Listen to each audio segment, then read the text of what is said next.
소리로 함께 공독하도록 하겠습니다. 형제들아, 내가 너희에게 전한 복음을 너희에게 알게 이는 너희가 받은 것이요 또 그 가운데 선 것이라. 너희가 만일 내가 전한 그 말을 굳게 지키고 헛되이 믿지 아니하였으면 이로 말미암아 구원을 받으리라. 내가 받은 것을 먼저 너희에게 전하였노니 이는 성경대로 그리스도께서 우리 죄를 위하여 죽으시고 장사 지낸 바 되셨다가 성경대로 사흘 만에 다시 살아나사 게바에게 보이시고 후에 12 제자에게와 그 후에 500여 형제에게 일시에 보이셨나니 그 중에 지금까지 게바에는 살아있고 어떤 이랑은 잠들었으며 그 후에 야고보에게 보이셨으며 그 후에 모든 사도에게와 맨 나중에 만삭되지 못하여 남은 자 같은 내게도 보이셨느니라. 아멘. 이제 김기태 목사님께서 나는야 부활의 증인이라는 제목으로 귀한 말씀 전해주실 때에 크신 은혜와 도전의 시간이 되실 줄 믿습니다.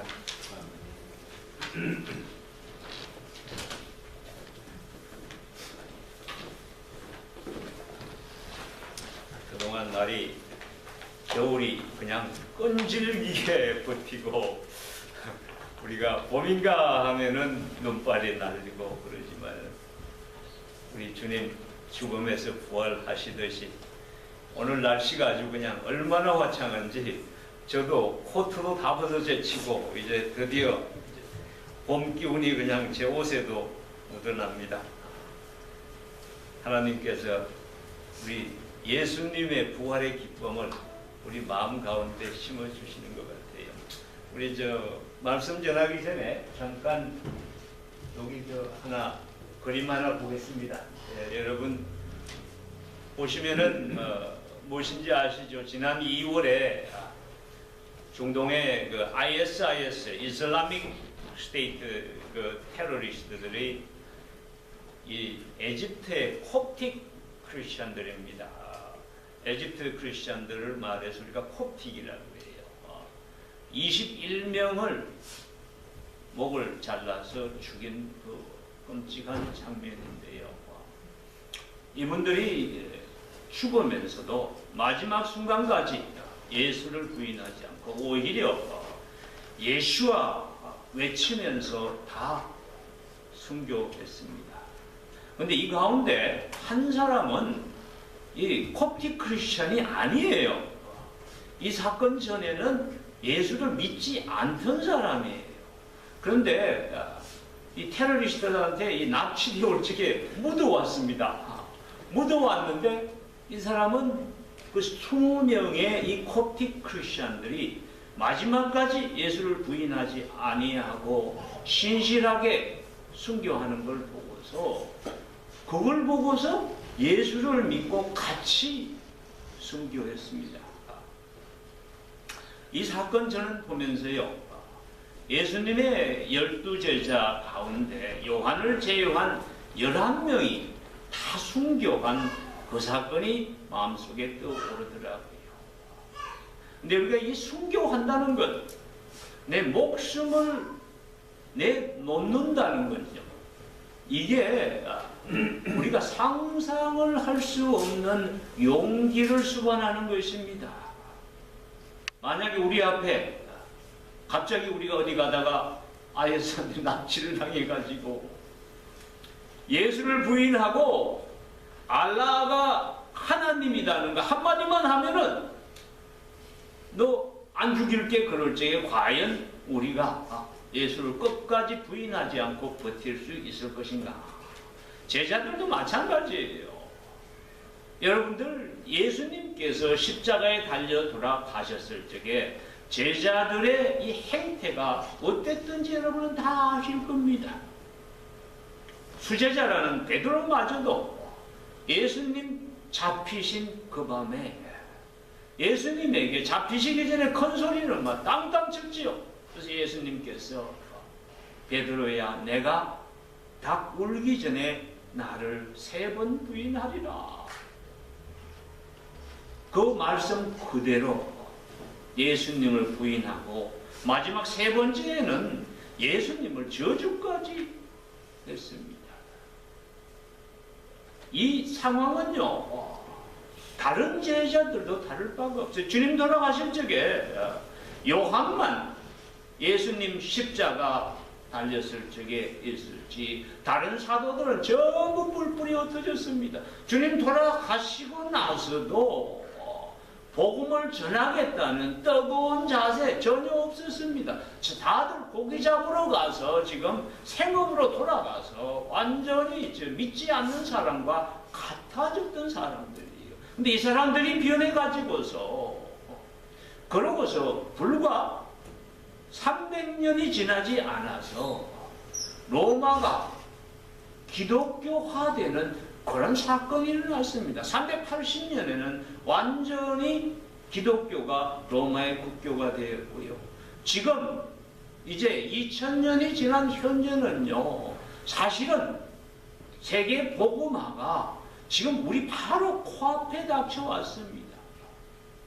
이제 무슬림들과 요 아주 일부 그 지역만 제외하고는 완전히 복음화가 이루어진 상황이에요.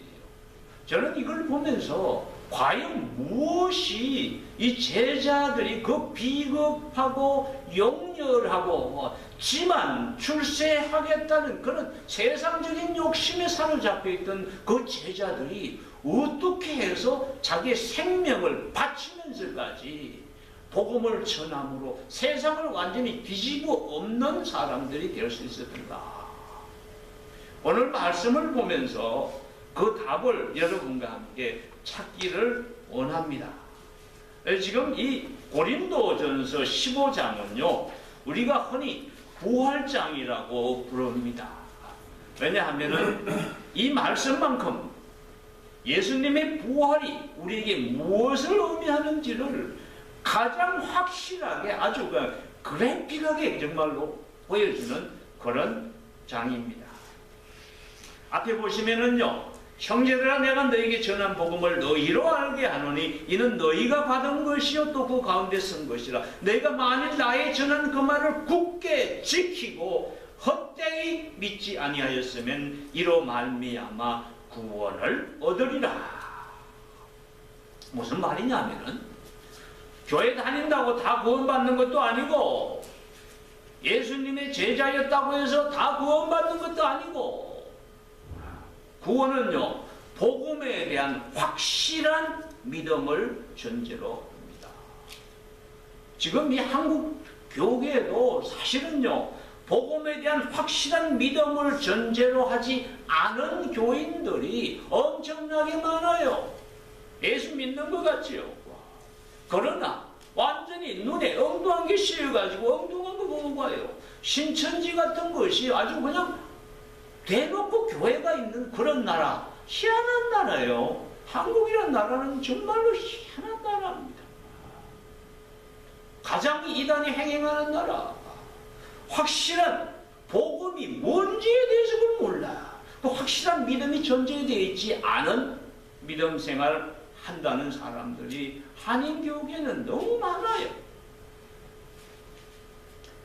근데 그럼 무엇이 확실한 복음인가? 그래서 바울은 오늘 아주 우리들의 복음의 기초를 지금 말씀드리는 거예요. 내가 받은 것을 먼저 너에게 전하였노니 이는 성경대로 그리스도께서 우리 죄를 위하여 죽으시고 복음의 가장 중요한 것, 최우선순위는 바로 예수 그리스도께서 우리의 죄를 대신해서 십자가에 죽으셨다는 이 확실한 지금 이것이 성경대로 여기서는 구약 성경을 말씀합니다. 하나님께서 우리들의 구원의 약속을 구약의 선지자들을 통해서 구약 성경이 예언한 대로 그 예언대로 우리 주님께서 갈보리 언덕에서 십자가에 달려서 돌아가심으로 우리의 죄를 구속하셨기 때문에 우리가 지금 이 땅에서 살지만은 우리가 한 번 죽는 것은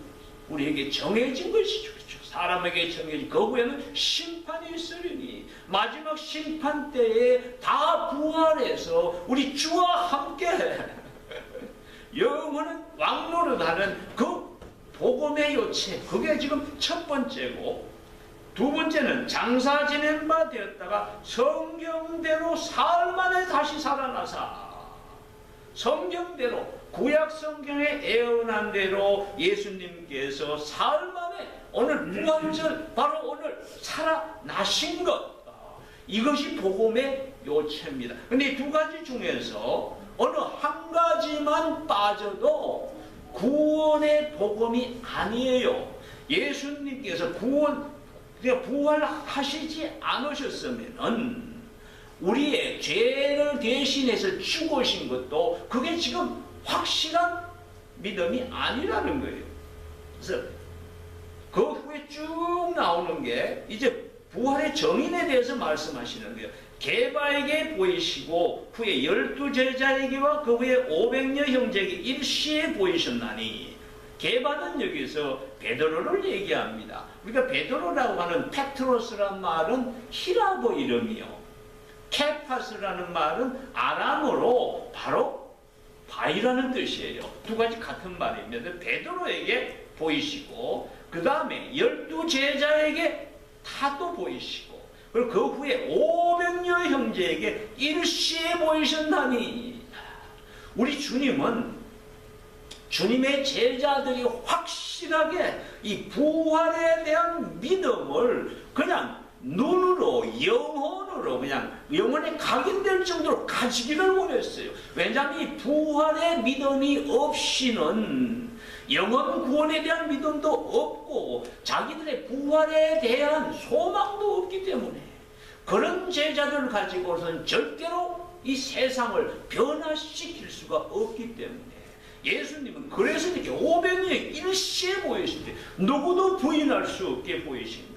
그 중에 지금까지 태반이나 살아있고 또 어떤 이는 잠들었으면 그 후에 야고보에게도 보이셨다고. 야고보는 예수님의 제자 야고보가 아니고 예수님의 동생 야고보입니다. 여러분 아시는 대로 요한복음에 보시면은요, 예수님께서 복음을 전하고 다니시는데 지금 예수님 엄마 마리아가 예수님의 형제들을 데리고 와서 예수님이 지금 미쳤다고 집에 데리고 가려고 옵니다. 사실 예수님의 형제들만큼 믿기 어려운 사람들이 없어요. 어릴 적에 같이 빨가벗고 뛰놀던 형이거든. 그분이 하나님의 아들인 것을 믿을 수가 없지요. 그래서 이 야고보가 나중에 예루살렘 교회의 장로로서 예루살렘 교회의 지도자로서 엄청나게 지금 초대교회의 중요한 역할을 감당하는데, 그걸 위해서 예수님께서 그 믿지 않던 야고보에게도 보이신 거예요. 그래서 야고보를 변화시킨 거예요. 야고보를 바로 부활의 정인으로 만드신 거예요. 그 후에 모든 사도에게와, 그렇게 여기서 사도는 12제자가 아니고 이 바울이 사도라고 부를 적에는 바나바도 사도라고 부르고 이 선교사로 나가는 사람 전부 사도라고 부르고요. 교회에 지금 하나님의 교회를 개척하기 위한 소명을 받은 모든 사람들 따지고 보면은 당시의 교회 모든 지도자들을 총망라하는 거예요. 모든 사도에게와 맨 나중에 만삭되지 못하여 남자 같은 내게도 보이셨느니라. 사도 바울이 자기를 얘기하는데, 우리 한국말로는 칠띠기 그러죠. 칠띠기, 칠싹둥이. 이게 9달이 돼야 나오는데 이게 만삭되지 못해서 남자 같은 자기. 바울이 교회를 핍박하고 그냥 예수를 모르고 예수님 만나기 전까지 자기의 모습을 이렇게 표현한 거예요. 바울 다메섹 도상에서 부활의 주님을 만날 적에 그냥 그대로 그 눈이 멀고 땀 위에 그냥 거꾸러지는 사태가 있었지요. 그때 그 충격이, 그 부활의 정인이신 예수님 만나고 나서 사도 바울은 자신의 온전한 부활의 정인으로 사는 사람이 되었던 것입니다. 그래서 지금 아까 봤던 IS에게 순교한 모든 코프틱 크리스천하고 또 교회사를 통해서 사도들뿐 아니라 무수한 순교자들이 있습니다. 이 순교자들의 피 위에 세워진 게 이 교회라고. 저희 교단 CNMA 이 교단이 세워지기까지 땅끝까지 복음 전하기 위해서 피를 흘린 순교자의 피가 지금 이 제단 밑에 막 거룩하게 있습니다. 그래서 이 교회가 거룩한 것이 순교자들의 피가. 그러면 어떤 사람이 복음의 부활의 정인인가? 부활의 정인의 세 가지 특징을 우리 여러분들과 함께 상고하고자 합니다. 이미 여러분들 말씀드렸지만 부활의 정인의 첫 번째 특징은요, 16절 한번 보시겠습니다. 말씀에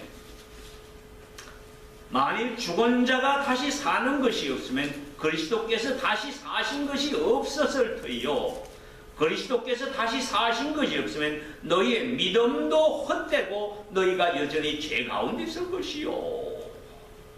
예수님의 부활 때문에, 예수님의 부활이 내 부활인 줄을 믿는 믿음 때문에 우리 신앙이 확실한 거예요. 그리스도께서 다시 사셨기 때문에.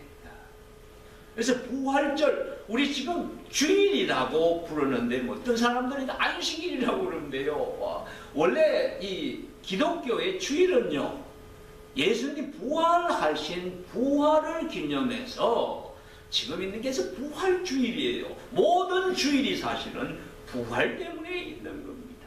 그래서 모든 주일마다 우리가 와서 주님의 부활을 지금 축복하고 그냥 우리가 감사하고 찬양함이 마땅합니다. 예수가 부활하셨기 때문에 나도 부활할 수 있으니까.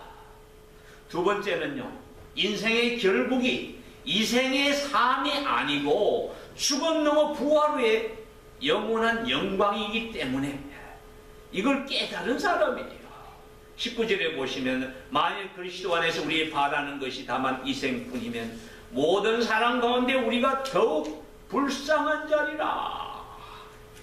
이 땅에 많은 사람들이요, 어디로 가는지 모르고 뭐 때문에 사는지 모르고 엉뚱한 것을 쫓고 삽니다. 여러분 아시는 대로 김 목사는 원래 삼성물산 주재원 출신이에요. 그렇죠? 그래서 이병철 회장 겪었고 저는 뭐 이병철 회장 때 있었으니까 얼마 전에까지는 그 아들 누구지? 이건희 얼마나 잘 나갔습니까? 갑자기 쓰러지니까 식물인간 상태로 저렇게 쓰러지니까 끝이요. 살아있을 적에 정말 온 세상을 다 가진 것 같죠. 교만하고 방자기가 이루 말할 수가 없습니다. 옛날에 그게 종업원으로 있으면서 참 마음속에 부대꼈던 부분 중에 하나예요. 직원들 보기를 자기 집에 모성으로밖에 보지 않지요. 세상 사람들, 자기만큼 돈 벌지 않은 사람들을 보는 눈이요, 정말 우리가 땅에 개미새끼 보듯이 봐요. 그러나 그렇게 이생의 삶, 이 땅의 부귀와 영화가 다인 줄 알았던 인생들, 한번 하나님께서 치시면은 떠오지 못 가리고 그냥 병상에서 식물인간 상태로 있을 수밖에 없는 것이 인간의 모습입니다. 한 번 죽는 것은 사람에게 정해진 것이요, 그 후에는 심판이 있으리니. 그래서 이 땅을 살아가는데 이 생에 지금 우리 눈앞에 보이는 것, 그거 가지고 행하는 삶은 헛된 삶이라는 거예요. 그래서 바울이 그러는 거예요. 우리가 다만 이 생뿐이면은, 우리의 바라는 것이 다만 이 생뿐이면은 모든 사람 가운데 우리가 더 불쌍한 자리다. 간증하나죠? 김 목사가 예수 믿게 된 아주 결정적인 동기인데, 고린도전서 15장 때문에 믿게 됐어요. 주재원 나와가지고 얼마 안 돼서, 저는 그때 철강 담당이었는데, 그때 포항제철 지사가 이쪽에 또 뉴욕으로 와서 생겼습니다. 그때 지사장이 장차장이라는 양반인데 나중에 사장까지 하고 그랬어요. 이 와이프가 그때 나이가 29인가 그렇게밖에 안 됐었는데 갑자기 백혈병이 걸려가지고서 이제 죽게 됐습니다. 근데 이분 죽기 전에 뇌출혈이 있어가지고서 피가 멎지를 않아요. 여러분 아시면 백혈병은 한번 출혈이 있으면은 그래서 계속해서 혈소판을 주입을 시켜줘야 되는데 삼성물산 뉴욕지사의 모든 사람들이 위에 제4장부터 말단까지 현지체령까지 전부 거기 가서 피를 1파인트씩 뽑아서 검사를 했는데 그 넣어줄 만한 건강한 혈소판을 구하는데 한 사람만 합격했어요. 그게 누구겠어요? 김진태만 합격했는데 그때 제가 건강이 이루 말할 수 없이 안 좋은 상태였습니다. 체중도 와가지고 한 14kg씩 빠지고 엉망진창했는데 아주 죽을 지경이었어요. 그래서 피를 뽑는데 가서 이쪽으로 막 이렇게 굵은 주사기 들어가서 이쪽 혈관에 꽂고 원심 분리기로 혈소판만 분리하고서 남은 혈청을 이쪽으로 해서 이러고서 2시간을 앉아있어야 돼. 매일 가서 죽을 지경이요. 내 속으로 가려면 빨리 가지 어차피 갈 긴데 왜 이렇게 날 괴롭히나 속으로. 근데 나중에는 이제 뭐 교회들이 또 막 와가지고 피검사해서 다른 사람에서 제가 고생을 조금 들었어요. 근데 그분이 이제 돌아가셨어요.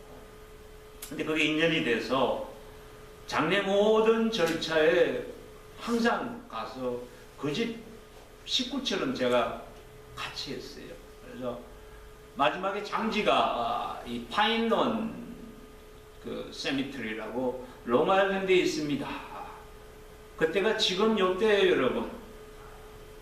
화창한 봄날이었는데 그분 장지에서 이제 무덤에서 목사님이 오셔서 예배를 드리는데 이 자매님이 집사님이었어요. 엄청나게 신실한 아주 성도였어요. 근데 이제 이 하관하고 꽃을 놓을 적에도 제일 먼저 이제 항상 제가 제일 저기예요. 그 장차장이 김영이 처음 피 준 사람이니까 제일 먼저 하라고. 그 마음이 이상해요. 그 죽은 그분이 남이 아닌 것 같아. 꼭 내가 거기 들어가는 것 같아. 근데 그때 목사님이 오셔갖고 설교를 하시는데 고린도전서 15장으로 설교를 하시는 거예요. 근데 이 말씀을 들으면서 참 그전에는 이 김진태라는 사람이 완악합니다. 고집 엄청나게 세고 나를 설득하기 무지 어려워. 성경에 대해서 많이 읽었습니다. 저는 책을 상당히 좋아해서 많이 읽었어요. 성경은 안 읽었어요. 성경에 대한 책은 많이 읽었습니다. 그래서 예수쟁이들이 나한테 이 말로 못 당해. 그런데 부활에 대해서 목사님이 설교를 하시는데 갑자기 말이에요. 내 심장을 누가 망치라고 꽝 치는 것에 충격을 받았어요. 부활이 있구나. 죽음 너머에 부활이 있구나. 그 순간적으로 그게 믿어지는 역사가 있었습니다. 그 후에 제 발로 걸어서 나중에 교회를 찾아가게 됩니다. 참 그분은 그 부활절 그 가까운 그때 무덤에서 죽으면서 한 영혼을 구원하신 거예요. 참 인생의 결국이 이생의 삶이 아니고 죽음 넘어 부활의 영광임을 깨닫게 해주시는 거예요. 그런 사람 오늘 말씀대로 보시면요, 누구도 죽음마저도 감당할 수 없는 사명자의 삶을 끝까지 삽니다. 고린도전서 15장 32절에 보시면은요, 내가 범인처럼 에베소에서 맹수로 더불어 싸웠으면 내게 무슨 유익이 있더냐? 죽은 자가 다시 살지 못할 것이면 내일 죽을 터이니 먹고 마시자 하리라. 사도 바울은 이 선교 여행이 완전히 고난과 막 그의 순교 직전까지 가는 위기의 연속이었습니다. 에베소에서 엄청난 고난을 당했지요. 군중들에게 몰매를 맞기도 하고. 근데 에베소에서 맹수로 더불어 싸웠단 말이지. 아마도 그 경기장에서 맹수를, 당시에는 예수 믿는 사람들 핍박할 적에 사자와 이런 짐승들을 보내가지고서 그냥 뜯어먹게 하고 그런 사태가 있었습니다. 사도 바울은 사도행전에서도 이렇게 말씀합니다. 오직 성령이 각성해서 내게 증거하여 결박과 환난이 나를 기다린다 하시나 나의 달려갈 길과 주 예수께 받은 사명 곧 하나님의 은혜의 복음 증거하는 일을 마치려 하면은 나의 생명을 조금도 귀하게 여기지 아니하노라. 부활의 증인들은요, 내 안에 있는 성령이 부활하신 예수님의 영이시고 그 부활하신 예수님이 성령을 통해서 그 부활의 능력으로 내 입술을 통해서 하나님의 말씀을 선포하게 하시고 내 삶을 통해서 예수 그리스도의 사랑과 능력을 전하게 하시는 것을 아는 사람들은요, 그래서 삶이 신납니다. 그들은 다 사명자의 삶을 살 수밖에 없습니다. 그래서 눈앞에 결박과 환난이 가는 곳곳마다 그냥 환난이 있어도 기다린다 함에도 불구하고 두려움 없이 당당하게 그 환난을 통해서 그 결박을 통해서 죽음까지도 감당하지 못하는 그런 사명자의 삶을 살 수가 있습니다. 요새 들어서 저는 조금 마음이 아픈 것이요, 우리 한국 교회가 이상하게 순환주간 외에는 예수님의 죽으심과 부활에 대해서 별로 증거가 안 됩니다. 고난을 받겠다는 성도가 없어. 교회 와서도 편하게 신앙생활 하기를 원해요. 남이 나를 간섭하는 것은 죽어도 싫어요. 목사가 간섭하는 것도 싫고, 나를 편하게 해주세요. 내 귀에 아주 듣기 좋은 말만 해주세요. 어디를 가든지 핍박과 환난이 있음에도 불구하고 끝까지 내 달려갈 길을 달려가겠다는 성도들이 너무 드물어. 제가 신앙생활 초기에만 해도 김 목사가 안 믿을 때, 특히 그 자매님 신앙, 마지막에 자매님이 죽기 전에요, 금식을 했어요. 그때가 순환주간이었어. 금식을 했어. 죽음을 앞둔 자매가 예수님의 고난에 동참하겠다. 비록 젊은 자매였지만 그 신앙은요, 사도 바울이 가졌던 그 사명자의 신앙을 가졌던 거예요. 저는 우리 한국교회가 특별히 이번 부활절 계기로 해서 좀 변했으면 좋겠습니다. 뭐 한국교회 다 변하지 않아도 우리 코너스톤 교회 성도님들은 부활의 정인으로서의 확실한 신앙을 좀 찾았으면 좋겠어요. 우리 심령 속에 예수님의 부활의 능력을 확 거머쥐고 내 앞에 환난이 와도 죽음까지 와도 그것을 두려워하지 않고 당당하게 부활의 정인으로 살겠다는 사람은요, 그 각오 때문에, 그 믿음 때문에 부활의 능력이 그의 육신에, 그들의 정신에, 그들의 삶에 사무칩니다. 어디로 가든지 승리하는 삶을 살 수가 있습니다. 우리 주님 부활, 이 순간 마음속에 꽉 그물질모요. 우리 주님의 부활 증거하는 증거자의 삶을 살리라. 그 사명감 가지고서 각오하고 사시는 여러분에게 우리 예수님의 부활의 능력이 차고 넘칠 줄로 믿습니다. 잠깐 기도하겠습니다. 아버지 하나님 감사합니다. 죽으실 뿐 아니라 부활하셔서 죽음 너머에 부활의 소망이 있음을, 천국의 소망이 있음을 우리에게 확정하심을 감사드립니다.